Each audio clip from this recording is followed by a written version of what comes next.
Aku dipecat manajer sombong karena aku difitnah menggoda suaminya. 5 tahun kemudian aku muncul menjadi CEO pesaing perusahaannya. Halo Bunda, apa kabar Bunda semuanya? Sebelum masuk ke ceritanya, jangan lupa nyalakan subtitle dan subscribe terlebih dahulu ya. Hari itu dimulai seperti biasa. Aku, Dinda, tiba di kantor tepat pukul 7.45, 15 menit lebih awal sebelum jam kerja dimulai. Udara pagi yang masih sejuk menyapaku saat melewati lobi gedung perkantoran megah itu. Tanganku yang memegang segelas kopi hangat sedikit gemetar, bukan karena dingin, tapi karena email yang kuterima semalam dari Ibu Laura, manajer divisiku, yang memintaku datang ke ruangannya pagi ini. Penting, tulisnya singkat. Aku sudah mencoba menebak-nebak apa yang hendak dibicarakannya, tapi tak ada petunjuk sama sekali.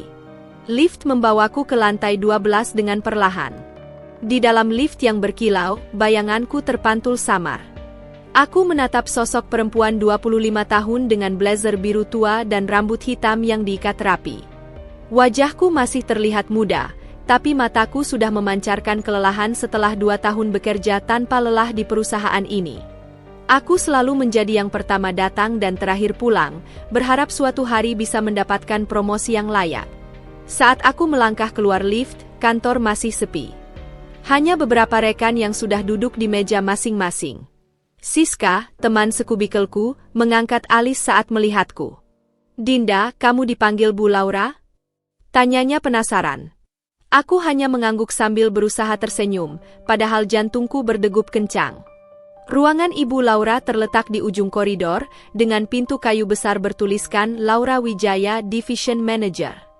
Aku menarik napas dalam-dalam sebelum mengetuk pintu 3 kali. Masuk! Suaranya terdengar dari dalam. Begitu aku membuka pintu, suasana langsung terasa berbeda. Ibu Laura tidak sendirian. Di sebelahnya berdiri Bapak Anton, suaminya yang juga salah satu direktur di perusahaan ini, dan seorang staf HR yang kukenal bernama Ibu Dian. Wajah mereka semua serius. Udara di ruangan itu terasa berat, seolah-olah oksigen tiba-tiba menghilang. Duduk Dinda, kata Ibu Laura dengan suara datar. Tangannya menunjuk kursi di depannya. Aku patuh, tapi lututku terasa lemas. Kopi yang kubawa tiba-tiba terasa berat di tanganku. Aku masih mencoba memahami situasi ketika Ibu Laura langsung membuka percakapan dengan kalimat yang menghancurkan. Kamu dipecat, efektif sekarang juga. Dunia seakan berhenti berputar. Apa? Suaraku serak. Kupastikan aku tidak salah dengar. Ibu Laura mengeluarkan selembar kertas dari map di depannya. Ini surat pemutusan hubungan kerja. Kamu bisa baca sendiri alasannya. Tanganku gemetar saat mengambil kertas itu. Mataku cepat memindai tulisan di sana. Pelanggaran kode etik, perilaku tidak senonoh terhadap atasan. Aku mengangkat wajah, bingung. Ini tidak benar. Aku tidak. Jangan pura-pura tidak tahu. Ibu Laura memotong dengan suara tinggi. Matanya menyipit, penuh kebencian. Kamu pikir aku tidak melihat caramu memandangi suamiku waktu acara kantor minggu lalu? Kamu sengaja duduk di sebelahnya, menyentuh tangannya saat menyerahkan laporan, dan terus-terusan tersenyum genit. Aku ternganga. Acara minggu lalu adalah gathering divisi biasa. Aku memang duduk di sebelah Bapak Anton, karena itu satu-satunya kursi kosong. Dan sentuhan tangan? Aku hanya menyerahkan laporan tahunan seperti yang diminta. Aku tidak. Sudah cukup. Bapak Anton tiba-tiba berbicara. Wajahnya merah padam. Kami punya bukti-bukti. Beberapa staf lain juga melihat kelakuan tidak pantasmu. Aku menoleh ke Ibu Dian, berharap ada pertolongan dari HR. Tapi perempuan itu hanya menggeleng pelan. Kami sudah mempertimbangkan ini matang-matang, Dinda. Air mataku mulai mengalir. Ini mimpi buruk. Aku melihat ke sekeliling ruangan, mencari pertolongan, mencari tanda bahwa ini hanya kesalahpahaman besar. Tapi yang kutemui hanya tatapan dingin dan penuh penghakiman. Kamu punya 15 menit untuk mengosongkan meja. Security akan mengawasimu, kata Ibu Laura akhirnya. Dan jangan coba-coba menghubungi siapapun di sini setelah ini. Aku berdiri dengan limbung. Dunia di sekelilingku terasa tidak nyata. Dalam sekejap, karir yang kubangun selama 2 tahun hancur berantakan. Reputasiku tercabik-cabik oleh tuduhan yang bahkan tidak ku mengerti asalnya. Saat aku membuka pintu untuk keluar, terdengar bisikan Ibu Laura yang terakhir, "Jangan harap bisa dapat kerja di perusahaan lain dengan reputasimu yang sekarang." Dan pintu pun tertutup dengan keras di belakangku, mengakhiri babak pertama dari kehidupanku yang berubah selamanya. Kaki ini terasa seperti dijejali beton saat aku berjalan keluar dari ruangan Ibu Laura. Suara pintu yang tertutup keras di belakangku bagai palu godam yang memisahkanku dari kehidupan profesional yang selama ini kujalani. Koridor kantor yang biasanya ramai dengan suara mesin fotokopi, obrolan rekan kerja, dan derap langkah cepat para eksekutif, kini terasa sunyi dan menyeramkan. Mata beberapa rekan yang kebetulan lewat langsung menunduk saat melihat air mata yang mulai mengalir di pipiku. Mereka tahu. Mereka semua tahu apa yang baru saja terjadi. Aku berjalan menuju kubikel kerjaku dengan langkah gontai. Meja kecil berisi foto keluarga, beberapa tanaman hias yang kusiram setiap pagi, dan tumpukan dokumen yang belum selesai, semuanya tiba-tiba terasa asing. Seperti ini bukan lagi tempatku. Siska, yang tadi pagi masih menyapaku dengan ramah, kini sibuk menatap layar komputernya dengan intensitas tidak wajar. Aku tahu dia sedang pura-pura tidak melihatku. Dikira-kira apa yang sebenarnya terjadi? Tanyaku dalam hati sambil membuka laci meja dan mulai mengumpulkan barang-barang pribadi. Tanganku gemetar saat melepaskan foto adik dan ibuku dari partisi kubikel.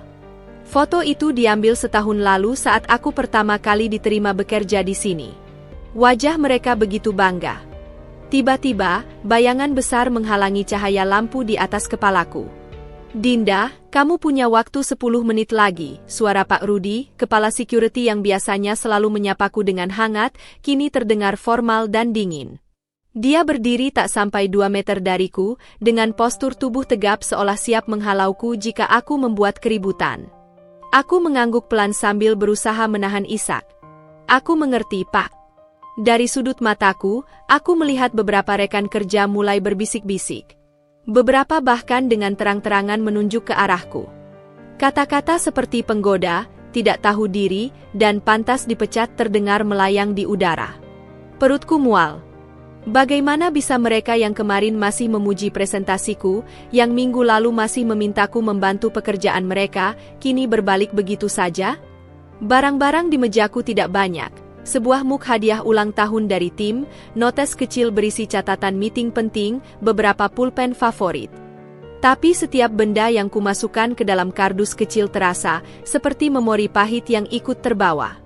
Aku berhenti sejenak ketika sampai pada plakat Employee of the Month yang baru kuterima 3 bulan lalu. Hadiah atas proyek besar yang berhasil kuselesaikan tepat waktu. Sekarang plakat itu tak lebih dari besi dan kayu tak berarti. 5 menit lagi, Dinda, Pak Rudi kembali mengingatkan, kali ini dengan nada lebih tegas. Aku mempercepat gerakan. Saat membuka laci paling bawah, mataku tertumbuk pada draft proposal yang sudah kukerjakan semalaman untuk klien penting besok. Proposal yang seharusnya menjadi tiket promosiku. Kertas-kertas itu kini hanyalah sampah. Dengan hati hancur, kulempar semuanya ke tempat sampah di bawah meja. Bunyinya seperti tamparan keras di telingaku. Ketika aku berdiri dengan kardus berisi sisa-sisa karirku, seluruh mata di lantai itu tertuju padaku. Beberapa dengan pandangan kasihan, sebagian besar dengan penghakiman. Bahkan Mas Agung dari divisi IT yang biasanya selalu bercanda denganku, kini memalingkan wajah saat aku mencoba menatapnya. Perjalanan menuju lift adalah penyiksaan terberat. Setiap langkah kakiku diikuti oleh bisik-bisik dan pandangan menyudutkan. Lift yang turun dari lantai 12 ke lobi terasa seperti perjalanan sepanjang hidup. Di dalam lift yang penuh dengan orang, aku berdiri dengan kardus di tangan, mencoba menahan air mata yang terus mengalir. Bau parfum mahal seorang wanita di sebelahku tiba-tiba membuatku mual. Saat pintu lift terbuka di lobi, pandangan semua orang tertuju padaku. Resepsionis yang biasanya menyapaku dengan senyum manis, kini mengerutkan kening. Aku berjalan menuju pintu keluar dengan langkah terberat dalam hidupku. Dan ketika kaki ini akhirnya melangkah keluar dari gedung megah itu untuk terakhir kalinya, hujan deras tiba-tiba turun. Aku berdiri di bawah guyuran air, membiarkan air mata dan air hujan bercampur. Kardus di tanganku mulai basah, tapi aku sudah terlalu hancur untuk peduli. Di balik jendela lobi, aku melihat Ibu Laura berdiri di lantai atas, menatap ke bawah dengan senyum tipis. Saat mataku bertemu dengannya, dia perlahan mengangkat gelas kopinya, seolah bersulang untuk kehancuranku. Hari itu aku belajar pelajaran paling berharga. Dalam sekejap, tanpa alasan yang jelas, seluruh hidupmu bisa dihancurkan oleh orang yang bahkan tidak benar-benar mengenalmu. Dan tidak ada satupun dari mereka yang akan membelamu. Hujan masih mengguyur deras ketika aku tiba di depan apartemen kecilku. Tanganku gemetar saat mencoba memasukkan kunci ke dalam lubangnya. 3 kali gagal sebelum akhirnya berhasil. Begitu pintu terbuka, tubuhku langsung ambruk ke lantai. Kardus berisi barang-barang kantor yang basah terlempar tak karuan di dekat pintu, isinya berserakan seperti pecahan hidupku. Aku menatap langit-langit dengan pandangan kosong, air hujan masih menetes dari rambutku membentuk genangan kecil di lantai kayu. Telepon genggamku bergetar tak henti-hentinya. Panggilan dari ibu, pesan dari adikku, notifikasi media sosial, tapi aku tak punya tenaga untuk menjawab. Malam itu aku tidak tidur. Aku duduk di balkon lantai 9, menatap lampu-lampu kota yang tetap berkilauan meski hidupku baru saja hancur. Kopi di tanganku sudah dingin, sama seperti perasaanku yang mulai beku. Pukul 3.47, aku akhirnya membuka laptop dan mulai memperbarui profil LinkedIn. Jari-jariku menari di atas keyboard dengan gerakan mekanis, menghapus segala referensi tentang perusahaan itu, tentang Ibu Laura, tentang 2 tahun kerjaku yang tiba-tiba menjadi noda. 2 hari kemudian. Apa? Kamu dipecat? Suara Siska di telepon bernada tinggi, tapi bukan karena kaget, melainkan karena ingin menjaga jarak. Aku tidak tahu harus bilang apa, Dinda. Aku menggigit bibir bawahku sampai berdarah. Siska, kamu tahu kan ini semua tidak benar? Kamu ada di acara itu, kamu lihat sendiri aku hanya. Dinda, aku tidak ingin terlibat, potongnya cepat, suaranya berbisik seolah takut ada yang mendengar. Aku masih harus bekerja di sini. Ibu Laura sudah, kamu tahulah. Panggilan itu berakhir lebih cepat dari yang kuharapkan. Siska, teman makan siangku selama 2 tahun terakhir, orang yang kutolong begadang menyelesaikan presentasi pentingnya, kini berubah menjadi asing dalam hitungan detik. 1 minggu kemudian. 15 perusahaan. Itulah jumlah lamaran kerja yang sudah kukirim dalam 7 hari. Profil LinkedIn-ku yang dulu selalu ramai dengan tawaran headhunter, kini sepi seperti kuburan. Aku bahkan mencoba melamar ke perusahaan-perusahaan kecil yang dulu akan kupandang sebelah mata. Hari Jumat sore, telepon akhirnya berdering. Selamat sore, saya Devi dari HRD PT Sentosa Abadi. Kami menerima lamaran Anda untuk posisi marketing eksekutif. Dadaku berdebar penuh harap. Tapi setelah melakukan pengecekan referensi, kami menemukan beberapa, masalah. Atasan sebelumnya Anda menyebutkan Anda dipecat karena pelanggaran kode etik. Suara Devi berubah dingin. Aku mencoba menjelaskan, tapi semua kata-kataku terdengar seperti pembenaran yang lemah. Percakapan berakhir dengan penolakan halus. Malam itu, aku menemukan kenyataan pahit. Ibu Laura tidak hanya memecatku, dia juga memastikan karirku hancur total. 3 minggu kemudian, apartemen kecilku mulai berantakan. Tumpukan baju kotor menggunung di sudut kamar, piring-piring kotor berserakan di wastafel, dan lemari es yang hampir kosong kecuali beberapa kaleng minuman energi. Tabunganku menyusut dengan cepat, tanpa pekerjaan, tanpa pesangon, hidup di Jakarta menjadi pertarungan sehari-hari. Aku mulai mendapat pesan-pesan aneh di media sosial. Seorang kontak LinkedIn yang tidak kukenal mengirim pesan, dengar-dengar kamu suka merusak rumah tangga orang ya. Di Instagram, beberapa teman kantor lama tiba-tiba unfollow. Yang paling menyakitkan adalah ketika kudapati namaku menjadi bahan obrolan di grup alumni kampus. 1 bulan setelah pemecatan. Pukul 11.23 pagi, telepon berdering lagi. Nomor tak dikenal. Selamat pagi, ini Bapak Hendra dari PT Artha Mandiri. Kami tertarik dengan profil Anda dan ingin mengundang Anda untuk... Ya, tentu. Kapan saja? Potongku terlalu bersemangat. Untuk posisi sales lapangan di wilayah Jakarta Barat. Gaji dasar 2 juta plus komisi. Suaraku tertahan. 2 tahun lalu, aku menolak tawaran serupa dengan gaji 3 kali lipat lebih besar. Tapi sekarang, aku tertarik, jawabku pelan, air mata menetes di pipi. Pertemuan dengan kenyataan. Kantor PT Artha Mandiri ternyata hanya sebuah ruko kecil di daerah Cengkareng. Ruang interviunya pengap, tanpa AC, dengan suara mesin fotokopi tua yang berisik di belakang. Kami sudah telepon ke HRD perusahaan lama Anda, kata Bapak Hendra sambil mengunyah permen karet. Katanya Anda dipecat karena masalah moral? Matanya menyapu tubuhku dari atas ke bawah. Aku berdiri tiba-tiba, kursi plastik terjungkal ke belakang. Terima kasih atas waktunya, Pak. Langkahku goyah saat keluar dari ruko itu.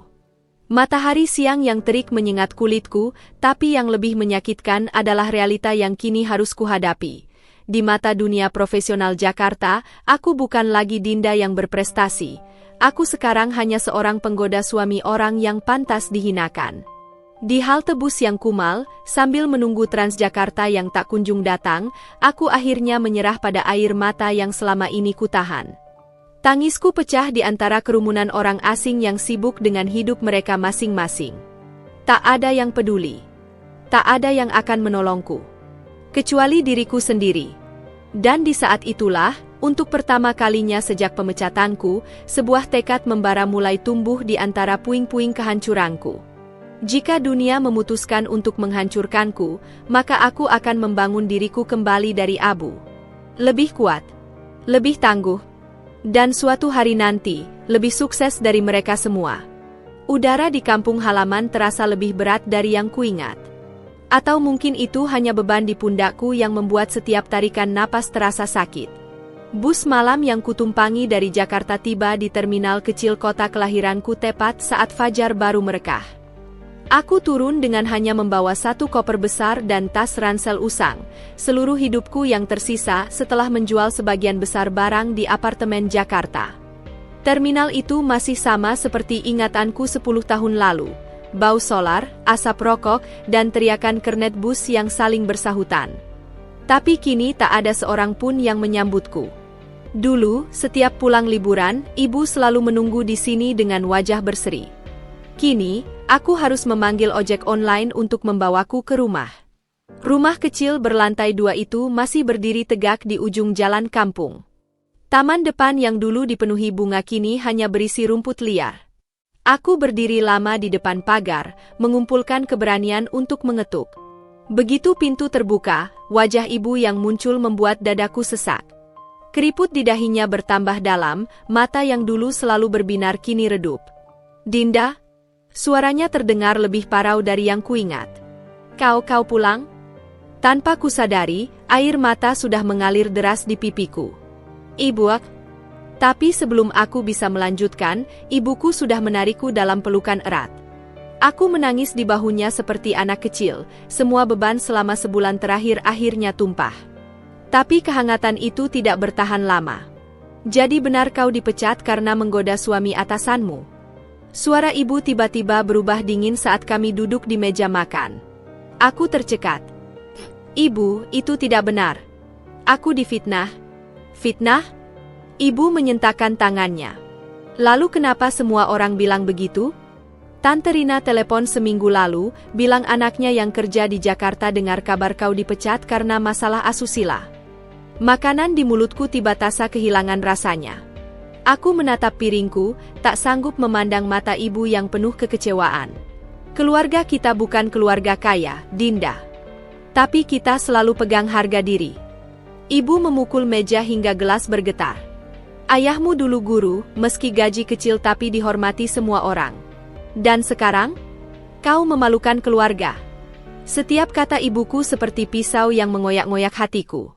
Aku ingin berteriak, ingin membela diri, tapi lidahku terasa lumpuh. Hari-hari berikutnya terasa seperti hidup dalam sangkar. Ibu jarang bicara padaku kecuali untuk hal-hal penting. Tetangga yang dulu ramai berkunjung setiap aku pulang kampung, kini menghindar saat melihatku di warung. Bahkan anak-anak kecil yang biasa menyapaku dengan riang sekarang hanya melirik penuh curiga sebelum lari menjauh. Aku menghabiskan hari-hari di kamar kecil di lantai 2 yang dulu menjadi kamarku semasa SMA. Dindingnya masih dipenuhi poster-poster motivasi dan piala-piala sekolah yang kini terasa seperti ejekan. Laptop di atas mejaku menjadi satu-satunya jendela ke dunia luar. Malam itu, setelah 3 minggu di kampung, sesuatu dalam diriku patah. Aku duduk di lantai kamar mandi, menatap botol obat tidur yang baru ku beli di apotek. 15 butir sudah ada di telapak tanganku. Apa gunanya hidup terus? Bisikku pada bayanganku di cermin. Mataku bengkak, rambut kusut, tubuh yang dulu selalu rapi kini kurus dan pucat. Tanganku gemetar saat membawa pil-pil itu ke mulut. Tapi tepat saat akan ku minum, suara adikku dari balik pintu menyentakku. "Jin, aku boleh masuk?" Rani, adikku yang baru lulus SMA, adalah satu-satunya orang di rumah ini yang masih memperlakukanku normal. Tanpa kusadari, tanganku menurun dan pil-pil itu jatuh ke lantai. Aku sebentar lagi keluar, Ran," jawabku sambil buru-buru menyapu pil-pil itu dan menyimpannya kembali ke botol. Esok harinya, Rani memaksaku keluar rumah. Kami pergi ke bukit kecil di belakang kampung, tempat kami sering bermain waktu kecil. "Din, aku percaya sama kamu," katanya tiba-tiba saat kami duduk di atas batu besar. "Aku tahu kamu tidak mungkin melakukan hal seperti yang orang-orang bilang." Mendengar itu, air mataku tumpah lagi. Untuk pertama kalinya sejak pulang, aku menceritakan seluruh kejadian sebenarnya pada seseorang. Rani mendengarkan dengan serius, tangannya menggenggam erat tanganku. "Kamu harus bangkit, Din. Buktikan pada mereka semua bahwa mereka salah." Aku menatap cakrawala di kejauhan. Matahari tenggelam mewarnai langit dengan jingga dan ungu. Di kejauhan, aku bisa melihat jalan raya yang menghubungkan kampung ini ke kota besar. "Bagaimana caranya, Ran? Lihat kondisiku sekarang." Rani mengeluarkan sesuatu dari tasnya, sebuah brosur kampus swasta di kota sebelah. "Aku nemu ini. Mereka buka pendaftaran kursus digital marketing gratis untuk pengangguran. Kamu kan jago itu." Aku memeriksa brosur itu. Memang, ada program pelatihan selama 3 bulan dengan janji penyaluran kerja. Hatiku berdebar. Mungkin ini jalan keluarnya. Malam itu, setelah sebulan penuh diam, akhirnya aku berbicara pada ibu di ruang tamu. "Ibu, aku mau ikut kursus di kota Malang. Aku akan coba bangkit lagi." Ibu yang sedang menyulam menghentikan jarumnya. Lama sekali dia tidak bicara. "Kau punya uang untuk kos?" tanyanya akhirnya, tanpa menatapku. "Aku masih punya tabungan terakhir." Ibu menghela napas panjang. "Kalau mau pergi, pergilah. Tapi ingat, jangan lagi membuat aib keluarga." Kalimat itu menyakitkan, tapi setidaknya ibu tidak melarang. Keesokan paginya, dengan hanya membawa tas ransel dan sedikit uang tabungan, aku naik bus ke Malang. Di jendela bus, aku melihat Rani melambai sampai bus hilang dari pandangan. Ibu tidak keluar rumah untuk melepasku. Tapi kali ini, air mataku tidak jatuh. Sebaliknya, sebuah tekad baru mengkristal dalam hatiku. Aku akan membuktikan pada mereka semua. Aku akan kembali. Dan kali ini sebagai pemenang. Kota Malang menyambutku dengan gerimis tipis yang tak kunjung reda. Aku turun dari bus dengan badan pegal dan mata sembab setelah perjalanan 6 jam. Terminal Arjosari ramai dengan penumpang yang berlarian menghindari hujan, tapi aku hanya diam termenung di bawah atap terminal, menatap brosur kursus yang sudah kusimpan rapih di saku jaket. Alamatnya tertulis jelas, Pusat Pelatihan Digital Kreatif Jalan, Soekarno-Hatta nomor 45.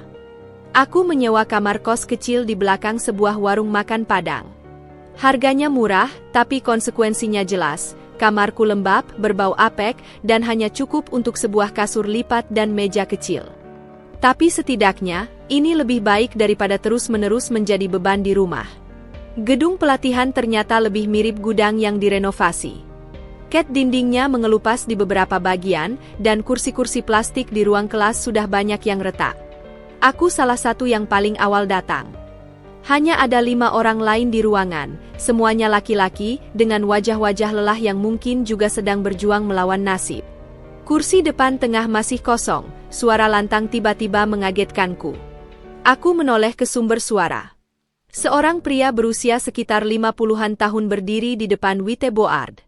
Rambutnya sudah memutih sebagian, kacamata tebal menempel di hidungnya yang mancung, dan kaos oblongnya yang bertuliskan Code Or-D sudah pudar warnanya. "Pak Johnny?" Tanyaku ragu-ragu, membaca dari name tag di dadanya. "Betul. Dan kau pasti Dinda yang dari Jakarta?" Tangannya mengacung untuk bersalaman. "Aku dapat email lamaranmu minggu lalu. Pengalaman 2 tahun di marketing ya?"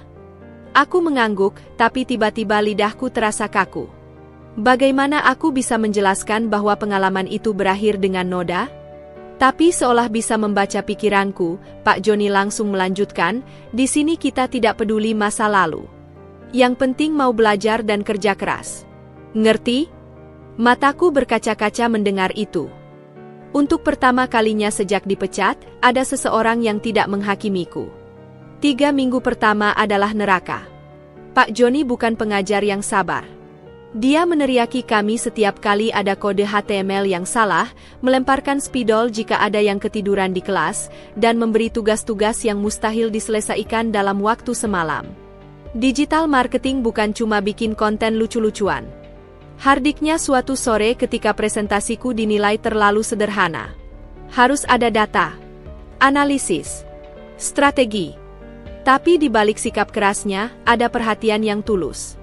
Saat tahu aku tinggal di kosan yang lembab, diam-diam dia meminjamkan sebuah laptop bekas kantornya yang masih cukup bagus. Ketika aku pingsan di kelas karena hanya makan mie instan seminggu terakhir, dialah yang membawaku ke kantin dan memaksaku makan nasi padang sampai kenyang. "Kau punya bakat, Dinda," katanya suatu malam saat kami berdua saja di ruangan, menyelesaikan proyek klien kecil-kecilan. "Tapi bakat saja tidak cukup. Dunia digital itu kejam, lebih kejam dari kantor lamamu. Kalau mau menang, kau harus jadi yang terbaik." Bulan kedua pelatihan, Pak Johnny memberi kami proyek nyata, membuat kampanye media sosial untuk UMKM sekitar Malang. Aku dapat tugas membantu sebuah kedai kopi tua yang hampir bangkrut. Pemiliknya, Mbah Sastro, seorang kakek 70 tahun yang buta teknologi. "Aku cuma tahu bikin kopi enak," katanya sambil mengelus mesin kopi tua kesayangannya.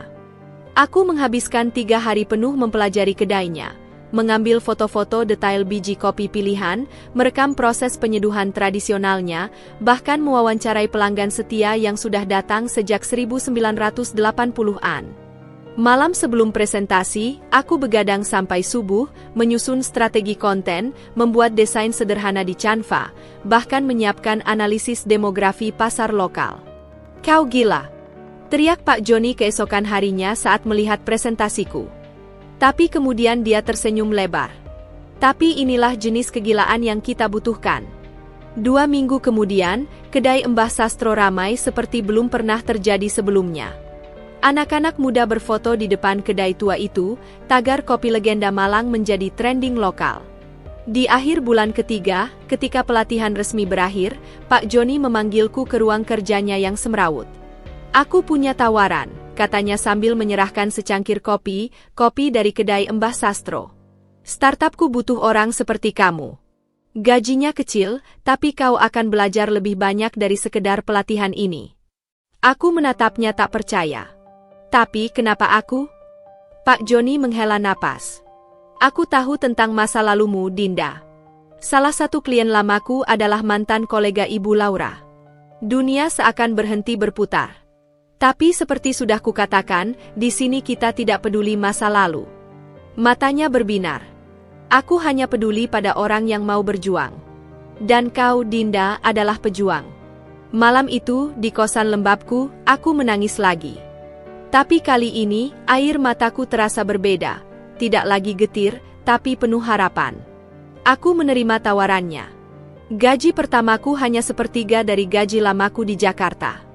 Tapi untuk pertama kalinya dalam setahun terakhir, aku merasa punya masa depan. Dan yang terpenting, ini baru awal. Aku akan bangkit. Aku akan membuktikan pada mereka semua. Dan suatu hari nanti, aku akan berdiri setara, bahkan lebih tinggi, dari mereka yang pernah meremukanku. Pagi pertama di startup Pak Joni terasa seperti mimpi. Kantornya hanya sebuah ruko 2 lantai di pinggiran Malang, dengan 5 meja kayu bekas dan jaringan wifi yang sering putus-putus. Tim intinya hanya 4 orang termasuk aku, seorang programmer bernama Bayu yang jarang bicara, desainer bernama Tari yang selalu memakai headphone besar, dan Pak Joni sendiri yang berperan sebagai CEO sekaligus mentor. Meja kerjaku adalah yang paling dekat dengan jendela, menghadap ke jalan kecil yang ramai dengan pedagang kaki lima. Komputer yang kugunakan masih model lama, prosesornya sering ngadat ketika harus membuka lebih dari 3 tab browser sekaligus. Tapi bagiku, ini istana. Tugas pertamaku adalah mengelola media sosial klien kecil, sebuah bengkel motor yang ingin meningkatkan penjualan suku cadang online. Ini ujian nyata, kata Pak Joni sambil melemparkan sebuah flash drive berisi foto-foto produk yang blur dan tidak menarik. Buat mereka dikenal dalam 2 minggu.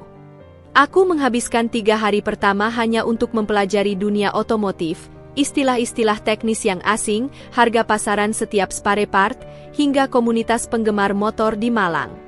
Malam-malam kuisi dengan membuat konten-konten edukatif, tips merawat motor, perbandingan produk, bahkan video pendek proses pemasangan suku cadang.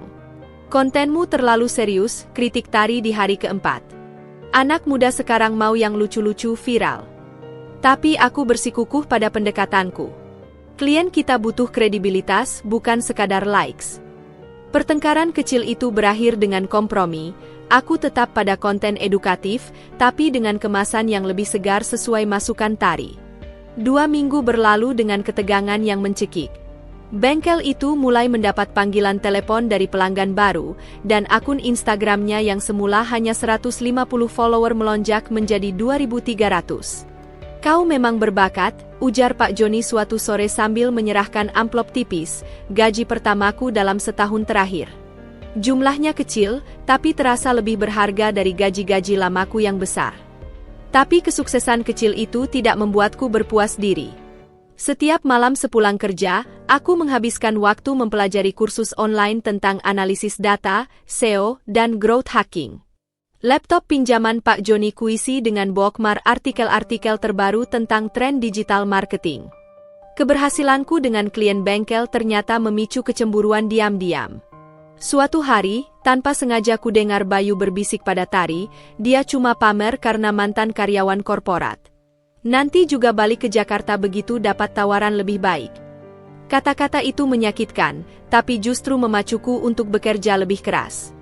Aku mulai mengambil alih tugas-tugas yang tidak ada hubungannya dengan marketing, membantu Bayu mengetes bug di website, membantu Tari menyusun mood board untuk presentasi klien. Perlahan tapi pasti, mereka mulai menerimaku. Di bulan ketigaku bekerja, datanglah kesempatan besar. Sebuah pabrik keripik singkong keluarga ingin go national. Ini ujian sebenarnya, kata Pak Joni saat briefing pagi. Kalau berhasil, kita bisa masuk ke liga yang lebih besar. Aku menghabiskan seminggu penuh di pabrik kecil mereka di Batu, mempelajari setiap proses produksi, berbicara dengan para pekerja, bahkan ikut membantu mengemas produk. Malam-malam kuhabiskan untuk menganalisis pasar snack nasional, memetakan keunggulan kompetitif produk ini. Strategiku sederhana, bukan sekadar menjual keripik, tapi menjual cerita di baliknya. Sebuah usaha keluarga selama 3 generasi, dedikasi pada kualitas tradisional, dan komitmen pada petani lokal. Presentasi di hari H berjalan di luar ekspektasi. Pemilik pabrik, seorang bapak tua bernama Pak Haji Darwis, sampai menitikan air mata melihat konsep yang kususun. Ini tepat seperti mimpi saya, katanya dengan suara bergetar. 2 bulan setelah kampanye dimulai, penjualan keripik itu melonjak 300%. Mereka bahkan mendapat tawaran dari salah satu marketplace besar di Indonesia. Di sebuah makan malam perayaan, Pak Joni berdiri dengan gelasnya. Dinda, kau telah melampaui semua harapanku. Matanya berbinar bangga. Mulai besok, aku ingin kau memimpin divisi marketing kita yang baru. Malam itu, untuk pertama kalinya sejak dipecat, aku merasa diri ini berharga lagi. Tapi di balik kebahagiaan itu, ada satu hal yang terus menggelitik pikiranku. Suatu hari nanti, aku harus berhadapan lagi dengan mereka yang pernah meremukanku. Dan ketika saat itu tiba, Aku tidak akan lagi menjadi Dinda yang lemah. Aku akan menjadi badai yang tak terbendung. Di sela-sela pekerjaan, aku mulai menyusun rencana besar. Setiap malam, aku menelusuri perkembangan perusahaan lamaku di Jakarta, membaca setiap news rilis mereka, memantau pergerakan saham, bahkan mengikuti update LinkedIn para mantan kolega. Ibu Laura ternyata baru saja dipromosikan menjadi Director of Marketing. Foto profil barunya di LinkedIn menunjukkan senyum percaya diri dengan latar belakang gedung perkantoran megah. Aku menyimpan screenshot foto itu di folder khusus di laptopku. Setiap kali lelah, setiap kali hampir menyerah, aku membukanya dan membiarkan amarah yang sehat itu menyala-nyala lagi. Karena aku tahu, pertempuran sesungguhnya masih akan datang. Dan aku harus siap. Hujan deras mengguyur malang ketika email itu tiba. Aku baru saja pulang dari meeting dengan klien, baju basah kuyup, rambut masih meneteskan air, ketika notifikasi di laptopku berbunyi. Subjeknya sederhana, undangan presentasi PT Grana Sukses Abadi. Jantungku berhenti sejenak. Grana Sukses Abadi. Perusahaan tempat Ibu Laura bekerja. Perusahaan yang dulu menghancurkanku. Tanganku gemetar saat membuka email lengkapnya. Mereka mencari agensi digital untuk rebranding besar-besaran, dan startup kami termasuk dalam 5 kandidat terpilih. Tidak mungkin ini kebetulan, bisikku sendiri. Aku berlari ke ruang kerja Pak Joni tanpa peduli air yang masih menetes dari bajuku. Pak, kita dapat tawaran dari Grana. Pak Joni mengangkat alis lalu perlahan menutup laptopnya. Aku tahu. Kau tahu? Dinda, suaranya tiba-tiba sangat serius. Aku sengaja mengajukan kita ke tender ini. Sudah sebulan yang lalu. Ruangan terasa berputar.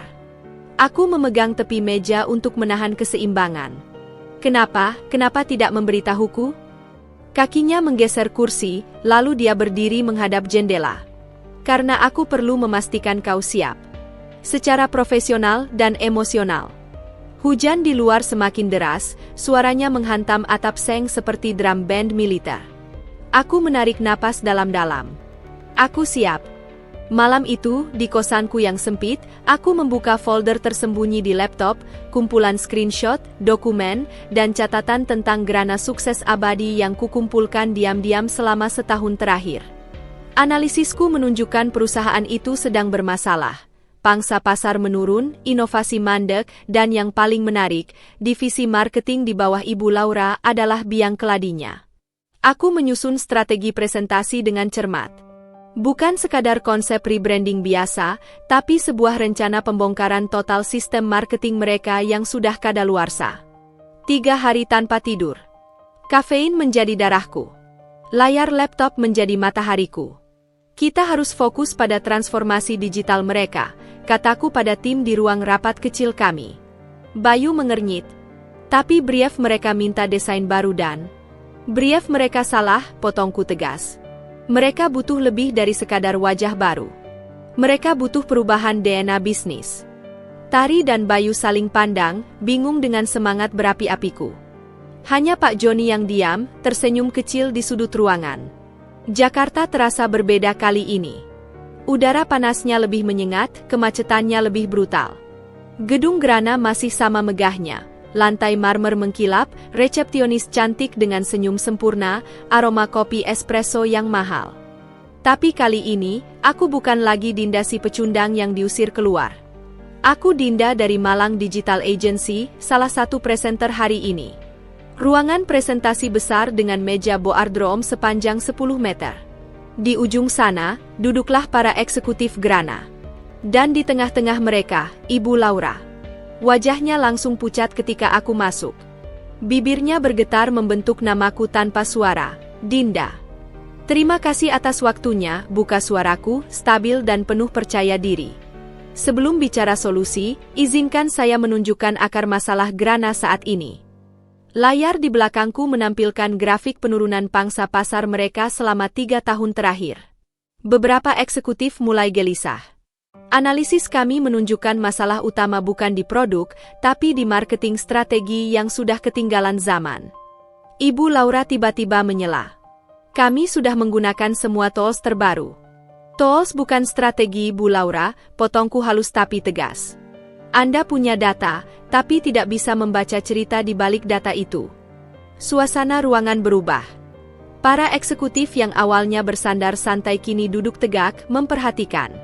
Selama 45 menit berikutnya, aku membedah setiap kesalahan strategi mereka, dari segmentasi pasar yang salah, konten yang tidak relevan, hingga pemborosan budget digital yang mencapai 40%. Dan inilah solusi kami, lanjutku sebelum menampilkan slide terakhir. Konsepku radikal, membongkar total divisi marketing, membentuk tim baru dengan struktur berbeda, dan kampanye rebranding yang bukan sekadar permukaan. Saat presentasi selesai, ruangan sunyi sejenak. Lalu sesuatu yang tak kukira terjadi. Direktur Utama Grana, Bapak Handoko, bertepuk tangan. Akhirnya seseorang berani mengatakan kebenaran. Wajah Ibu Laura memerah. Pak Handoko, ini hanya teori. Teori yang didukung data lengkap, sanggah Pak Handoko sebelum berpaling padaku. Kami butuh orang seperti Anda di tim kami. Tawaran itu mengguncang ruangan. Ibu Laura terlihat seperti ingin menghilang. Tapi yang kulakukan berikutnya membuat semua orang terkejut. Terima kasih atas tawaran itu, Pak, jawabku dengan senyum. Tapi saya sudah punya komitmen dengan tim saya di Malang. Namun jika Grana tertarik, kami siap menjadi partner eksternal Anda. Mata Ibu Laura membelalak. Dia jelas tidak menyangka aku akan menolak tawaran bergengsi itu. Setelah meeting, di lobi gedung yang megah itu, Ibu Laura menghampiriku. Dinda, suaranya gemetar. Aku tidak menyangka. Tidak menyangka saya bisa kembali seperti ini. Selesaikan kalimatnya dengan dingin. Wajahnya berkerut. Apa yang kau inginkan? Uang? Jabatan? Ini pasti bukan sekadar kebetulan. Aku mengatur napas, lalu tersenyum. Bukan senyum kemenangan, tapi senyum seseorang yang sudah melampaui dendam kecil. Saya hanya ingin Anda tahu satu hal, Bu Laura. Fitnah Anda 5 tahun lalu justru menjadi berkah tersembunyi. Karena itu memaksa saya menemukan jalan saya sendiri. Aku menatapnya dalam-dalam. Dan lihatlah sekarang, saya tidak perlu menjatuhkan Anda. Anda sudah menjatuhkan diri sendiri dengan kesombongan dan ketidakmampuan beradaptasi. Sebelum sempat menjawab, teleponnya berdering.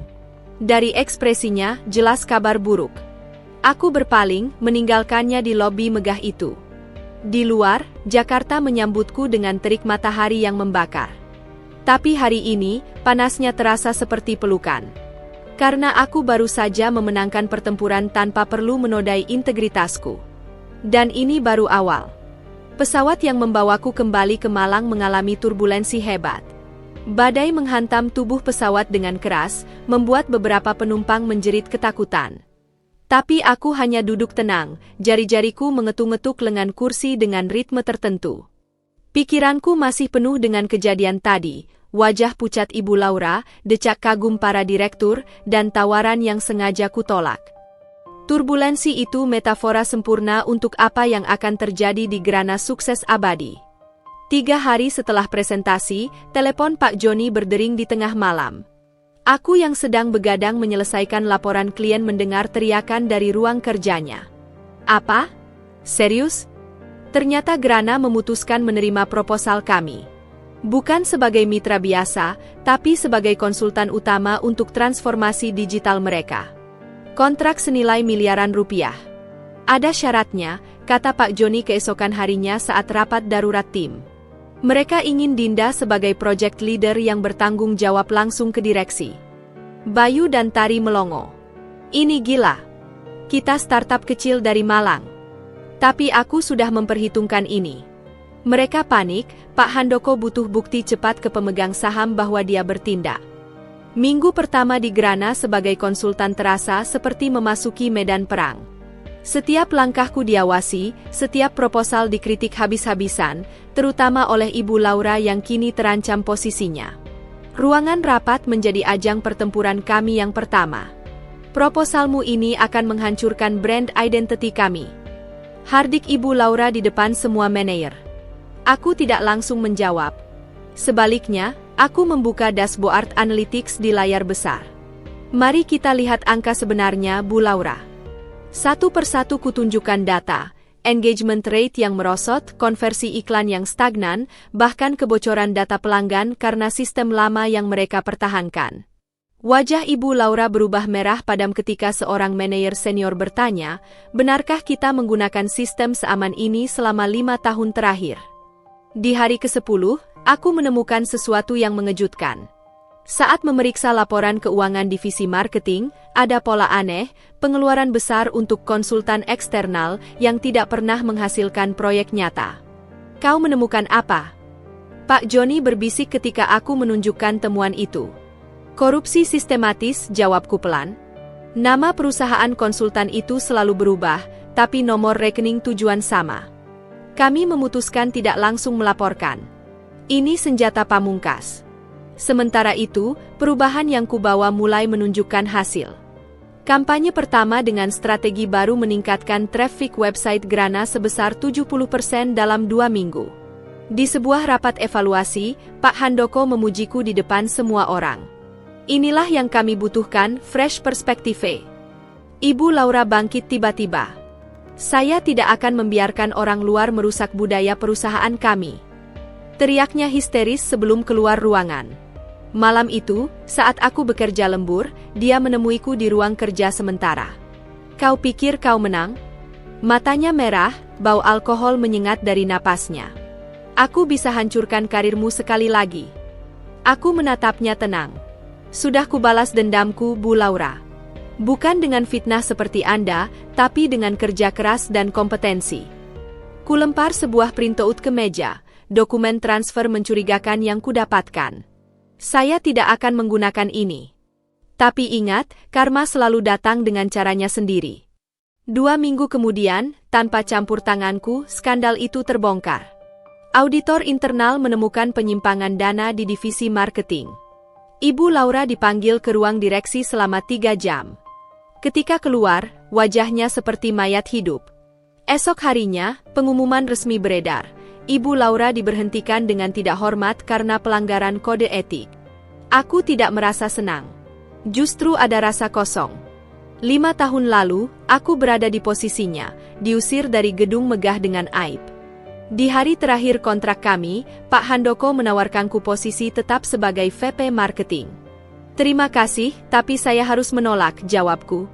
Demi gaji lebih besar di tempat lain? Aku tersenyum. Demi membangun kerajaanku sendiri. Ketika turun dari gedung Grana untuk terakhir kalinya, aku melihat Ibu Laura sedang membersihkan mejanya di lobi. Dia menatapku dengan mata basah, tapi kali ini tidak ada kemarahan, hanya penyesalan. Aku mendekat, mengulurkan tangan. Semua orang berhak akan kesempatan kedua. Dia terkejut, lalu terseduh. Tanganku tetap terulur, sampai akhirnya dia menggenggamnya. Di luar, matahari Jakarta bersinar terik. Seperti halaman baru yang terbuka untukku. Dan untuknya. Bab ini ditutup dengan pelajaran berharga. Karma bukan tentang balas dendam, tapi tentang keseimbangan alam semesta yang selalu menemukan caranya sendiri. Hujan mengguyur Jakarta sore itu, deras dan tak kenal ampun, seolah langit turut menangisi kejatuhan seseorang yang dulu begitu perkasa. Aku berdiri di bawah atap gedung Grana Sukses Abadi, menyaksikan dari kejauhan sosok Ibu Laura yang keluar dari lobi utama dengan langkah gontai.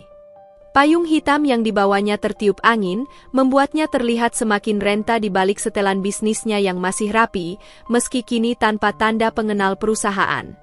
Dia berhenti sejenak di tengah hujan, menatap gedung pencakar langit yang selama ini menjadi kerajaannya.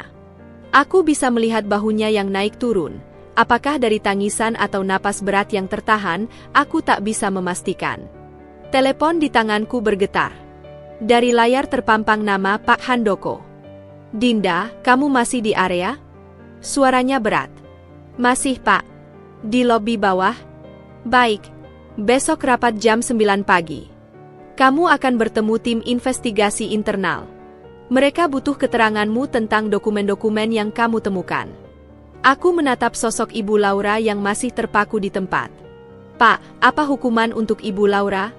Diam sejenak. Selain pemecatan tidak hormat, kami laporkan ke kepolisian untuk penyalahgunaan dana perusahaan. Kerugian mencapai miliaran, Dinda. Telepon berakhir. Kata-kata terakhir Pak Handoko menggantung di udara seperti pisau tajam. Pertemuan yang tak terelakkan. Aku memutuskan menghampirinya.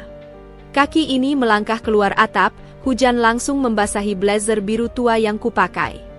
Tetesan air menghantam wajahku seperti jarum-jarum kecil. "Ibu Laura," sapaku dari belakang. Dia berbalik begitu cepat, matanya merah bengkak. "Apa lagi yang kau mau? Sudah puas melihatku seperti ini?" Suaranya parau, pecah di tengah kalimat. Payung hitam besar yang kubawa kubagi bersamanya. "Boleh saya antar ke mobil?" Dia terlihat ingin menolak, tapi tubuhnya gemetar hebat. Aku tidak meminta belas kasihanmu." "Ini bukan belas kasihan," jawabku sambil menahan payung lebih dekat ke arahnya. "Ini empati dari seseorang yang pernah merasakan diusir dari tempat ini." Kami berjalan pelan menuju halte taksi. Bau tanah basah menyengat, bercampur dengan aroma parfum mahal Ibu Laura yang mulai luntur. "Mereka akan melaporkanku ke polisi," bisiknya tiba-tiba. "Anton, suamiku, dia malah meminta cerai. Katanya tidak mau terbawa masalah." Tangan kanannya memegang erat tas kerjanya yang kini berisi kotak kardus berisi barang-barang pribadi. Aku kehilangan segalanya dalam satu hari. Hujan semakin deras. Suara kami nyaris tenggelam dalam gemuruh air yang menghantam aspal. "Kenapa?" Napasnya tersendat. "Kenapa kamu justru menolongku? Setelah semua yang kulakukan padamu." Aku berhenti berjalan. Wajahku yang basah oleh hujan mungkin menyembunyikan air mata. Karena 5 tahun lalu, yang kuinginkan hanyalah seseorang, siapapun, yang percaya bahwa aku tidak bersalah. Taksi yang kami tumpangi membawa kami ke apartemen mewah Ibu Laura di kawasan Sudirman. Lift yang biasanya membawanya ke lantai 35 kini terasa seperti peti mati. Begitu pintu apartemen terbuka, terlihat suasana berantakan. Foto-foto pernikahan sudah dilepas dari dinding, beberapa koper terbuka di lantai, dan gelas anggur pecah di meja marmer. Pembantuku kabur pagi tadi setelah dengar berita pemecatanku, candanya pahit sambil meraih botol wine yang masih utuh. Aku melihat foto kecil di rak, Ibu Laura dengan seorang gadis kecil. "Ini anak ibu?" Dia mengangguk, tangannya gemetar memegang gelas. "Sofia, umur 8 tahun. Sekarang dirawat ibuku di Bandung, dan aku tidak berani menelpon mereka." Dia menatapku tiba-tiba. "Dia sakit, Dinda. Leukemia awal. Selama ini dana perusahaan itu, sebagian besar untuk pengobatannya." Ruangan apartemen yang luas tiba-tiba terasa sempit. Aku duduk di hadapannya, mencerna pengakuan itu. "Kenapa tidak minta bantuan perusahaan?" "Gengsi," ledaknya. "Aku Laura Wijaya, wanita terkuat di Grana. Bagaimana bisa aku mengaku tidak mampu membiayai pengobatan anak sendiri?" Air matanya akhirnya tumpah. "Dan Anton, dia lebih memilih beli mobil sport baru daripada membiayai cucunya sendiri." Aku melihat kehancuran total di depan mata, bukan hanya karir, tapi harga diri seorang wanita yang terlalu lama berpura-pura kuat. Malam semakin larut ketika aku berdiri hendak pulang. Ibu Laura memandangku dengan mata bengkak. "Apa yang harus kulakukan sekarang?" Aku menarik napas dalam. Pertama, hadapi konsekuensi hukum. Kedua, ragu sejenak, aku punya teman pengacara baik. Dia mungkin bisa membantu. Dia terkejut. "Setelah segalanya, kamu masih mau menolongku?" "Bukan itu yang kujawab. Sofia butuh ibunya. Bukan sebagai wanita karir sukses, tapi sebagai ibu yang berani bertanggung jawab atas kesalahannya." Di taksi pulang, ponselku berdering. Pesan dari Pak Joni, besok rapat jam 9. "Kamu siap?" Aku menatap pesan itu lama sebelum membalas, "Siap. Tapi saya punya permintaan khusus." Hujan masih turun ketika taksi melintasi Bundaran Hai. Lampu-lampu kota berkaca-kaca di balik tirai air. Hari ini aku menyaksikan kejatuhan seseorang yang dulu kukira tak terkalahkan. Tapi di balik kehancurannya, aku menemukan kebenaran pahit. Tak ada kemenangan sejati dalam kehancuran orang lain, hanya pelajaran berharga tentang kerapuhan kita semua sebagai manusia. Dan besok, akan kubawa pelajaran ini ke pertemuan dengan direksi Grana. Karena ada seorang anak kecil di Bandung yang masih membutuhkan ibunya. Pagi itu, langit Jakarta masih kelabu ketika aku tiba di lobi Grana Sukses Abadi. Bau kopi segar dan parfum mahal menyambutku seperti biasa, tapi hari ini semuanya terasa berbeda. Aku bukan lagi Dinda yang dulu diusir dengan hina, bukan pula konsultan yang datang dengan proposal. Hari ini, aku datang sebagai pemenang, dengan segenggam belas kasih yang kupelajari semalam. Ruangan rapat tingkat 40 yang biasanya dingin dan formal, pagi ini terasa seperti medan pertempuran terakhir. Pak Handoko duduk di ujung meja panjang dengan wajah seperti batu, dikelilingi oleh tim hukum dan auditor internal. Di sebelahnya, kursi Ibu Laura kosong, sebuah pengingat nyata tentang kejatuhan dramatis yang terjadi hanya dalam 24 jam. Dinda, sambut Pak Handoko tanpa senyum. Kami sudah melihat dokumen yang kamu temukan. Sebuah proyektor menampilkan grafik transfer mencurigakan di layar besar. Nomor-nomor itu berkedip merah seperti luka terbuka. 375 juta rupiah di Maret, 420 juta rupiah di Mei, total hampir 8 miliar rupiah dalam 3 tahun terakhir. Menurut tim audit lanjutnya, ini jelas penggelapan dengan modus markup vendor fiktif. Semua mata tertuju padaku. Napasku berat ketika meletakkan dokumen lain di atas meja, hasil risetku semalam. Ada konteks yang mungkin perlu dipertimbangkan, Pak. Layar berganti menampilkan rekam medis Sofia Wijaya, putri Ibu Laura, yang didiagnosis leukemia limfoblastik akut. Lembar tagihan rumah sakit yang menumpuk, surat dari dokter tentang kebutuhan transplantasi sumsum tulang. Sebagian besar dana ini, suaraku tegas meski tangan gemetar, digunakan untuk pengobatan anaknya. Ruangan senyap. Pak Handoko mengerutkan kening. Ini tidak mengubah fakta pelanggaran hukum. Aku tahu, Pak. Aku mengambil napas dalam. Tapi mungkin kita bisa menemukan solusi yang tidak menghancurkan hidup seorang anak. 2 jam perdebatan sengit menghasilkan keputusan mengejutkan. 1. Grana tidak akan melaporkan ke polisi, dengan syarat semua dana dikembalikan. 2. Ibu Laura harus mengundurkan diri secara sukarela dan menandatangani pernyataan tidak akan bekerja di kompetitor selama 5 tahun. 3. Perusahaan akan memotong pesangonnya sebagai pelunasan sebagian dana.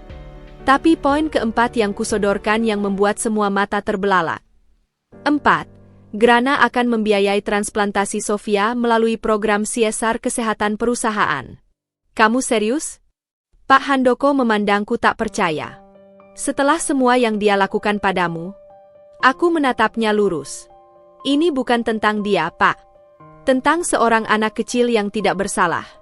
Rumah sakit anak di Bandung bau seperti antiseptik dan harapan yang pudar.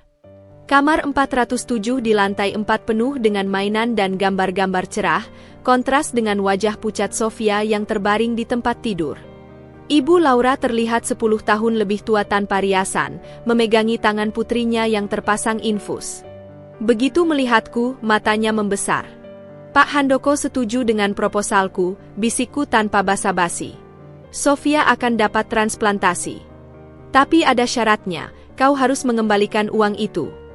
Air mata mengalir di wajahnya yang keras itu. Aku tidak punya segitu. Anton mengambil hampir semua tabungan kami. Kita akan temukan cara.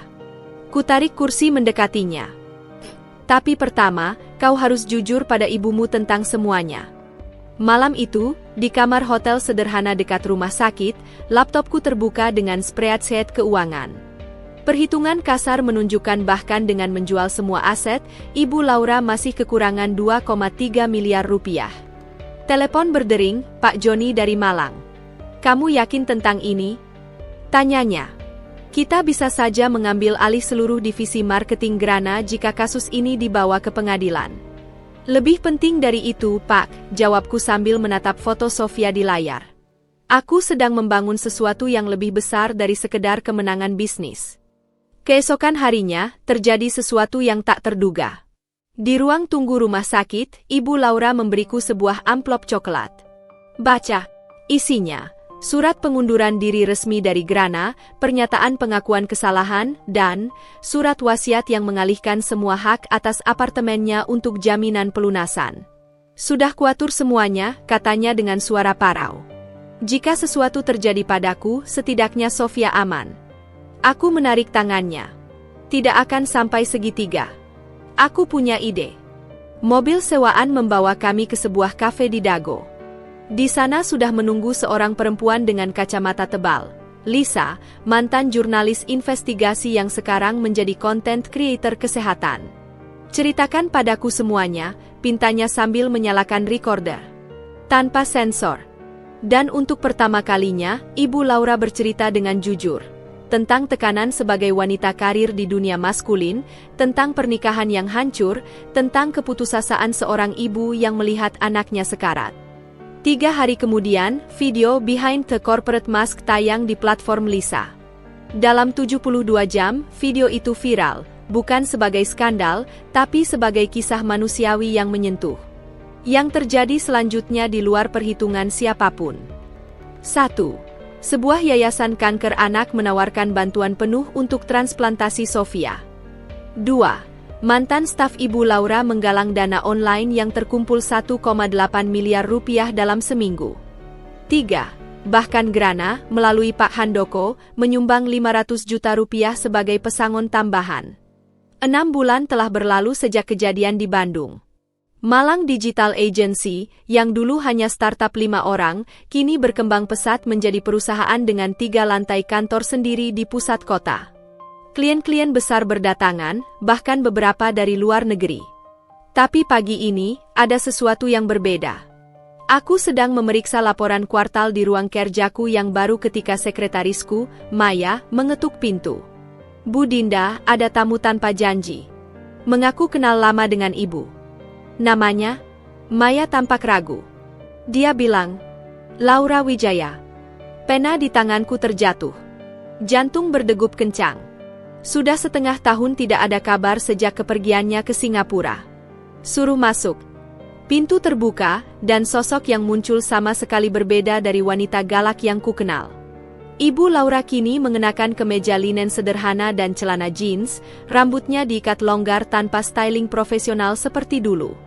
Wajahnya lebih berisi, lebih tenang, meski garis-garis kelelahan masih terlihat di sekitar matanya. Dinda, ucapnya pelan, tangannya memegang erat tas kain berisi beberapa dokumen. Bu Laura. Aku berdiri, tidak yakin harus bersikap bagaimana.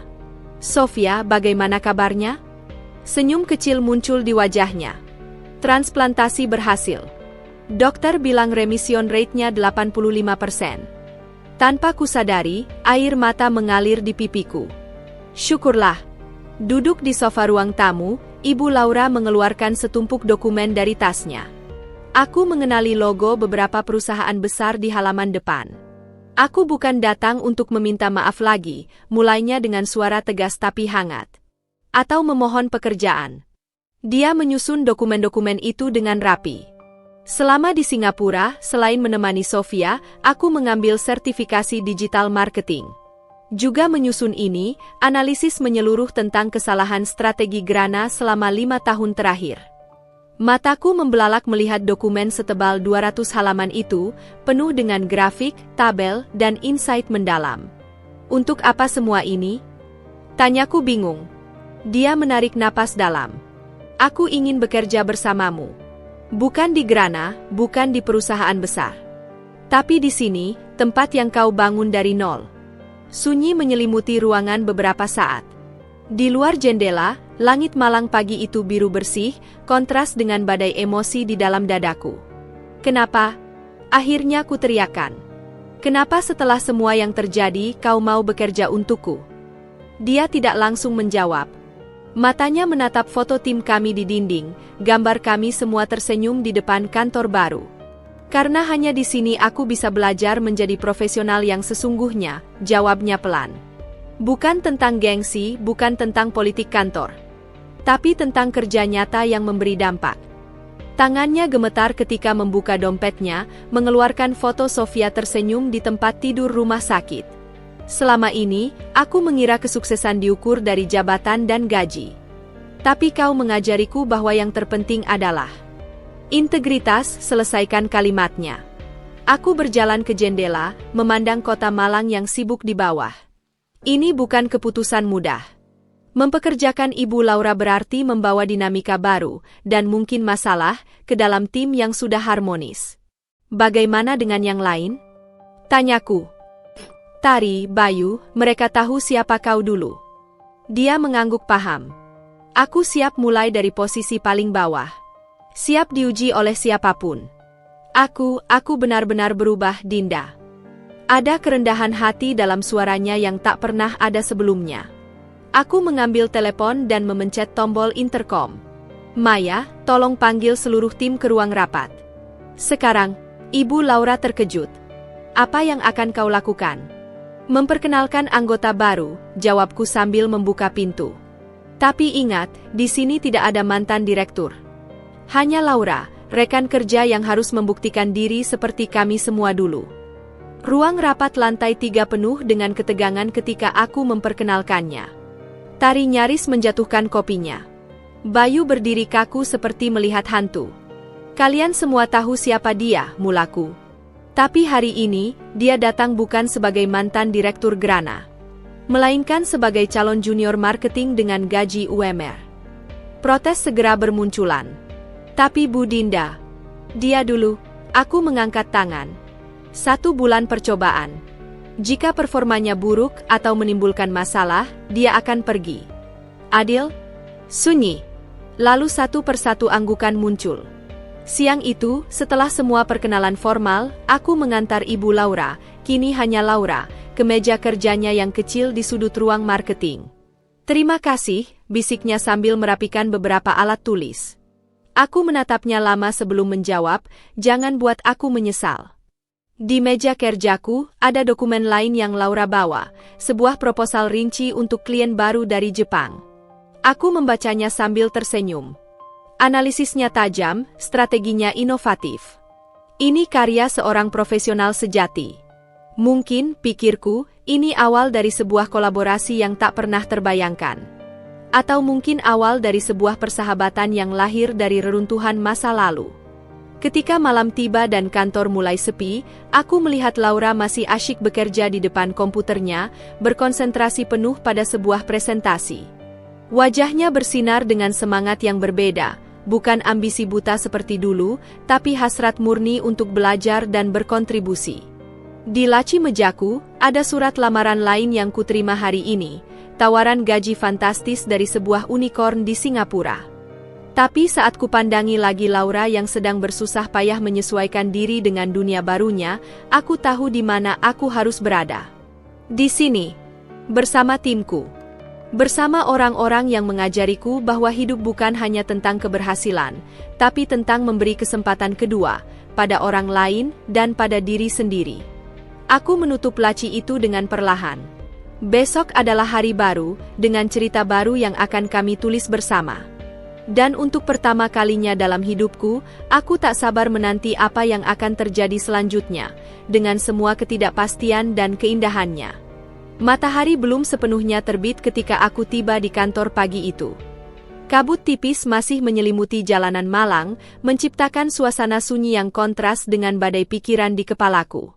Di meja kerjaku sudah menunggu setumpuk dokumen, laporan keuangan kuartalan, proposal klien baru, dan di atas segalanya, sebuah surat resmi bertanda tangan Pak Handoko.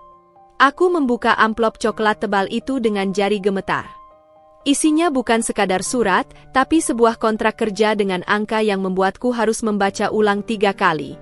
Gaji dasar Rp150 juta per bulan, bonus kuartal hingga 300%, paket kepemilikan saham 5%. Kau terlihat seperti melihat hantu. Suara Pak Joni dari pintu membuatku tersentak. Aku menyerahkan surat itu tanpa sepatah kata pun. Matanya membesar saat membaca isinya. Granatech? Perusahaan patungan mereka dengan investor Singapura. Aku mengangguk pelan. Mereka ingin aku menjadi CEO. Menggantikan posisi Ibu Laura. Sepanjang meeting pagi, pikiranku melayang-layang. Di depanku, tim intiku, Tari, Bayu, bahkan Laura yang sekarang duduk di pojok ruangan sebagai junior, semua bersemangat membahas proyek baru. Bagaimana mungkin aku meninggalkan semua ini? Tapi di sisi lain, Granatech adalah kesempatan kelas dunia. Perusahaan dengan modal ratusan miliar, jaringan internasional, sumber daya tak terbatas. Mimpi setiap profesional. Saat makan siang, Laura menghampiriku di pantry. Dengar-dengar Grana meluncurkan divisi teknologinya. Tanyanya sambil menuangkan air panas ke teh celup. Aku mengernyit. Kau sudah tahu? Dia tersenyum kecil. Mereka menawariku posisi konsultan. Gaji 2 kali lipat dari gajiku dulu. Sendok di tanganku terjatuh dengan bunyi nyaring. Dan, Laura menatapku lama sebelum menjawab, aku menolak. Kenapa? Itu kesempatanmu untuk kembali ke hidup lama? Potongnya. Tidak, terima kasih. Aku lebih suka menjadi bagian dari sesuatu yang tumbuh dari akarnya, bukan sekadar roda penggerak mesin uang. Kata-katanya menggantung di udara seperti tamparan halus. Malam itu, aku duduk sendirian di rooftop kantor.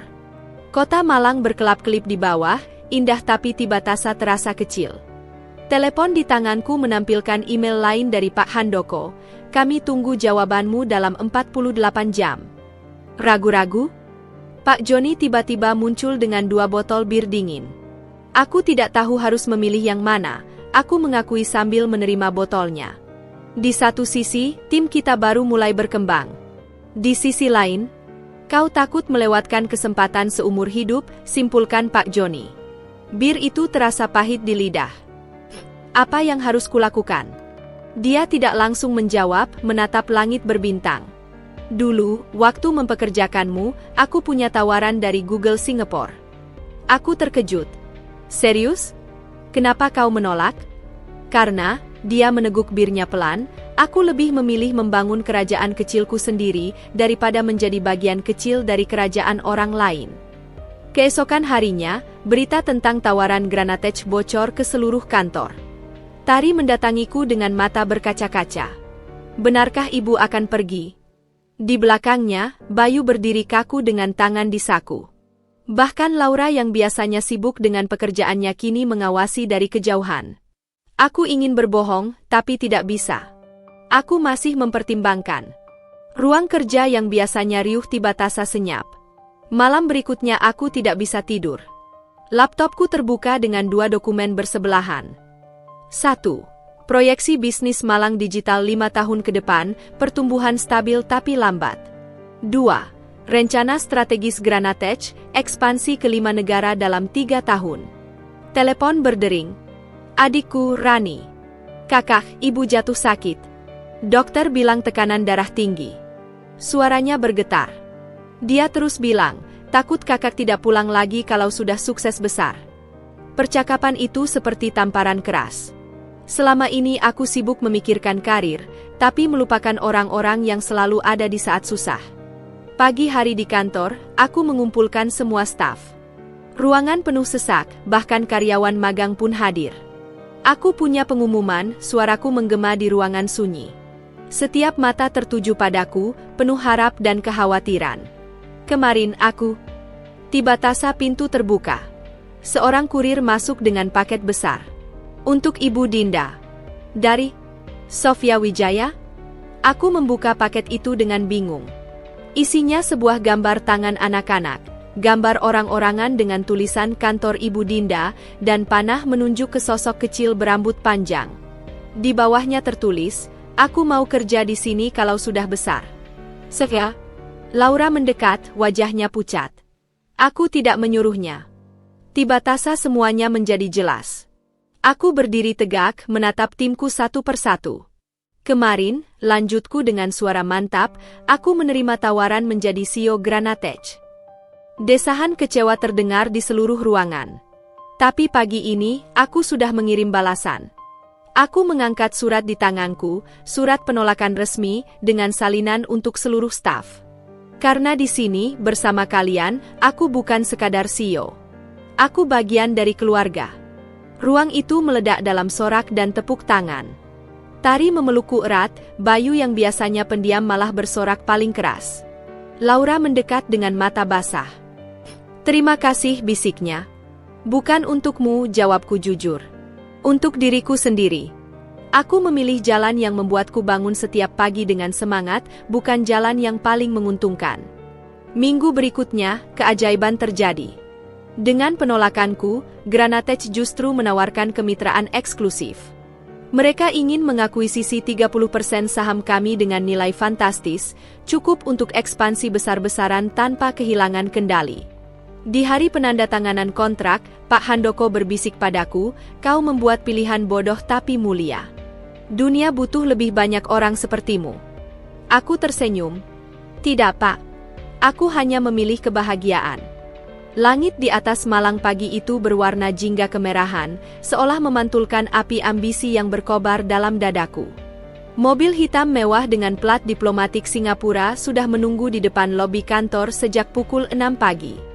Aku berdiri di depan cermin lift, merapikan dasi sutra hitam yang baru kubeli kemarin, sebuah simbol transformasi dari CEO startup kecil menjadi pemain besar di kancah internasional. Seminggu setelah penandatanganan kerjasama dengan Granatech, email resmi dari Kementerian Perdagangan Singapura tiba di inboxku. Mereka mengundangku sebagai satu-satunya perwakilan Indonesia di Asia Digital Innovator Summit, sebuah pertemuan tertutup para pelaku industri teknologi terbesar di Asia. Kau harus pergi, kata Pak Joni sambil menepuk bahuku. Ini kesempatan untuk membawa Malang Digital ke level berikutnya. Tapi ada satu detail yang membuatku tak bisa tidur. Acara itu akan dihadiri oleh Anton Wijaya, mantan suami Ibu Laura, yang sekarang menjadi Direktur Utama Singtech Ventures, salah satu investor utama Granatech. Di ruang rapat tertutup lantai 4, hanya berempat, aku, Pak Joni, Tari, dan Laura. Kita harus memanfaatkan ini, bisikku sambil menyerahkan dokumen rahasia kepada mereka. Ini analisis lengkap kelemahan bisnis Anton selama 5 tahun terakhir. Laura terlihat pucat. Dinda, apa yang kau rencanakan? Aku tersenyum dingin. Dulu dia menghancurkan hidupmu. Sekarang giliranku membalasnya. Hotel Marina Bay Sands bersinar seperti istana futuristik. Di lobi yang megah, para CEO saling bersalaman dengan senyum diplomatis. Aku mengenakan setelan jas custom dari bahan terbaik, sepatu kulit Italia yang harganya setara gaji setahun karyawan biasa. Ah, Dinda Suryani.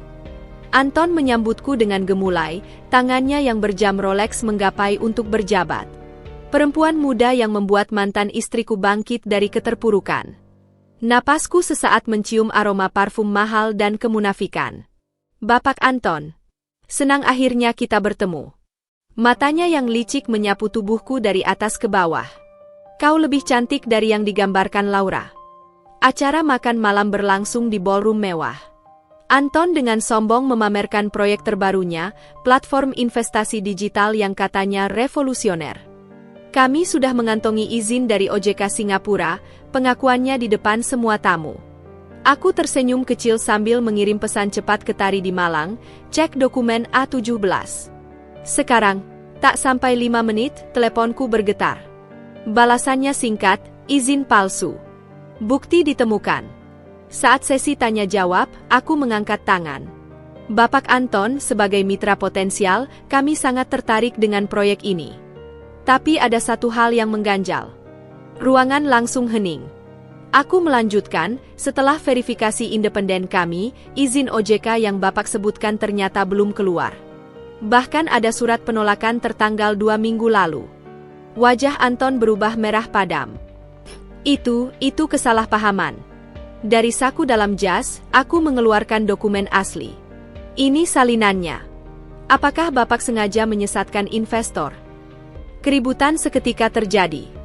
Para tamu penting mulai berbisik, beberapa investor langsung meninggalkan ruangan. Acara berakhir dengan kekacauan. Anton berusaha menghampiriku dengan wajah bengis. Kau tahu apa yang baru saja kau lakukan? Desisnya. Aku menyesap anggur terakhir di gelasku. Melakukan apa yang seharusnya dilakukan 5 tahun lalu, menghentikan penipu seperti Anda. Dia mengangkat tangan seperti ingin memukul, tapi dicegat oleh petugas keamanan hotel. Tuan Wijaya, ada panggilan darurat dari kantor pusat. Polisi ekonomi sedang menyita dokumen-dokumen perusahaan. Aku berpaling, meninggalkannya dalam kehancuran total. Di Bandara Changi keesokan harinya, teleponku berdering. Kau gila! Teriak Laura. Polisi Singapura menangkap Anton. Semua media membahas ini. Aku menatap pesawat yang bersiap lepas landas. Dia pantas menerimanya. Tapi kenapa? Suaranya bergetar. Setelah semua yang sudah kita lalui, kenapa kau masih terobsesi dengan balas dendam?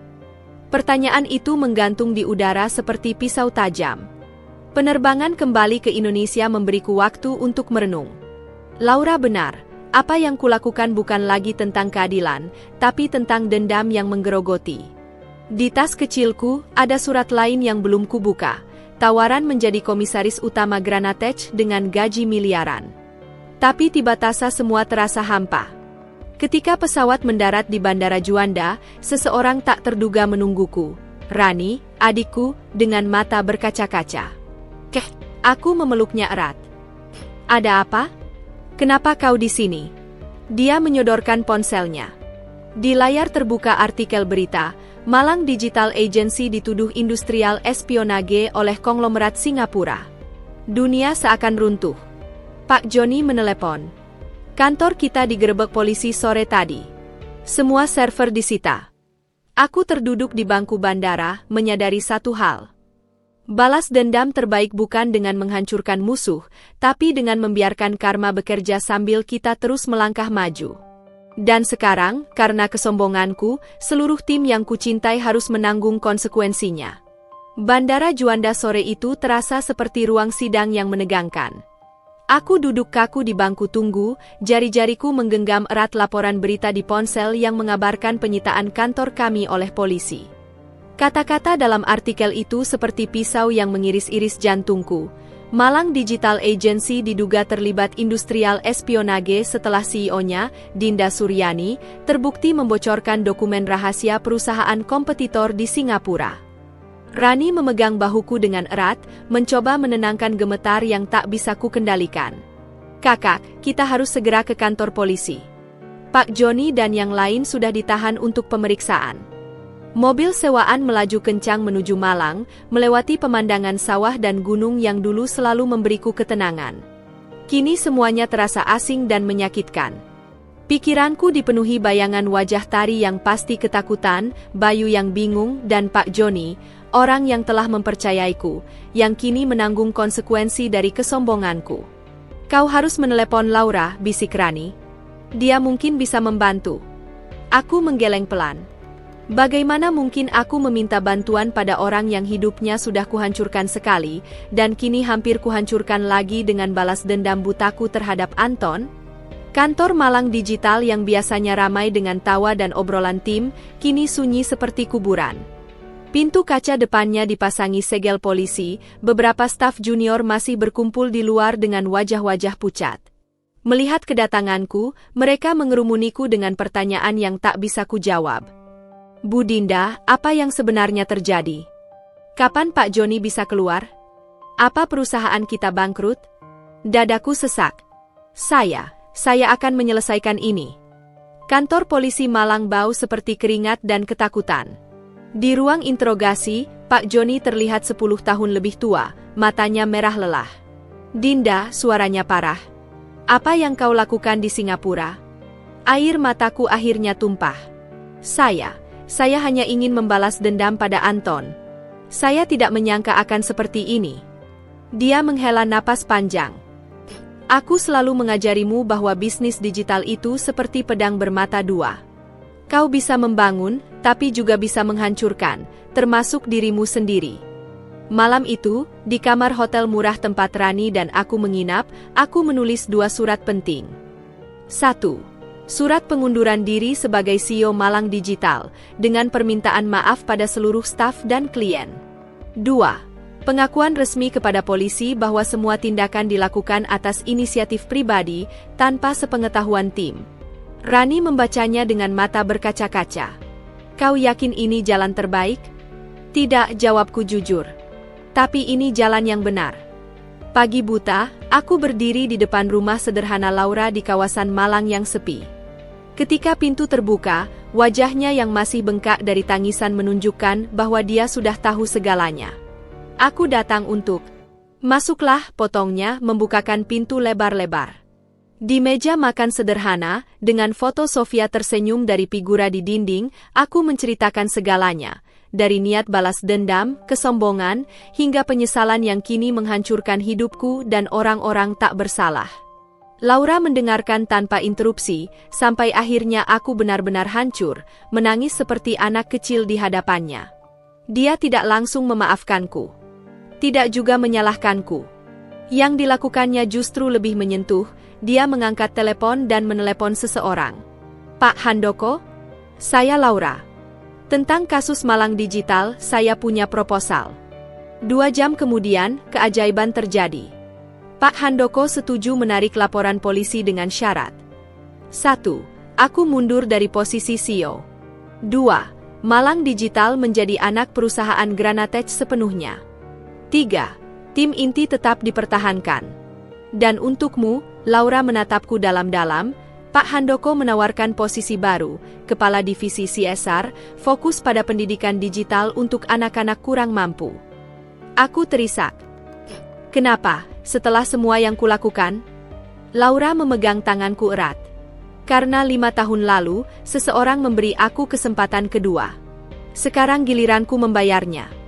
6 bulan kemudian, di sebuah ruang kelas sederhana di pelosok Malang, aku berdiri di depan puluhan anak-anak desa yang antusias belajar komputer dasar.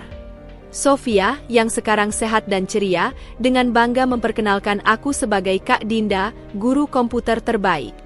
Di dinding kelas, tergantung foto tim Malang Digital yang baru, dengan Tari sebagai CEO muda, Bayu sebagai CTO, dan Pak Joni sebagai komisaris. Telepon di saku bergetar.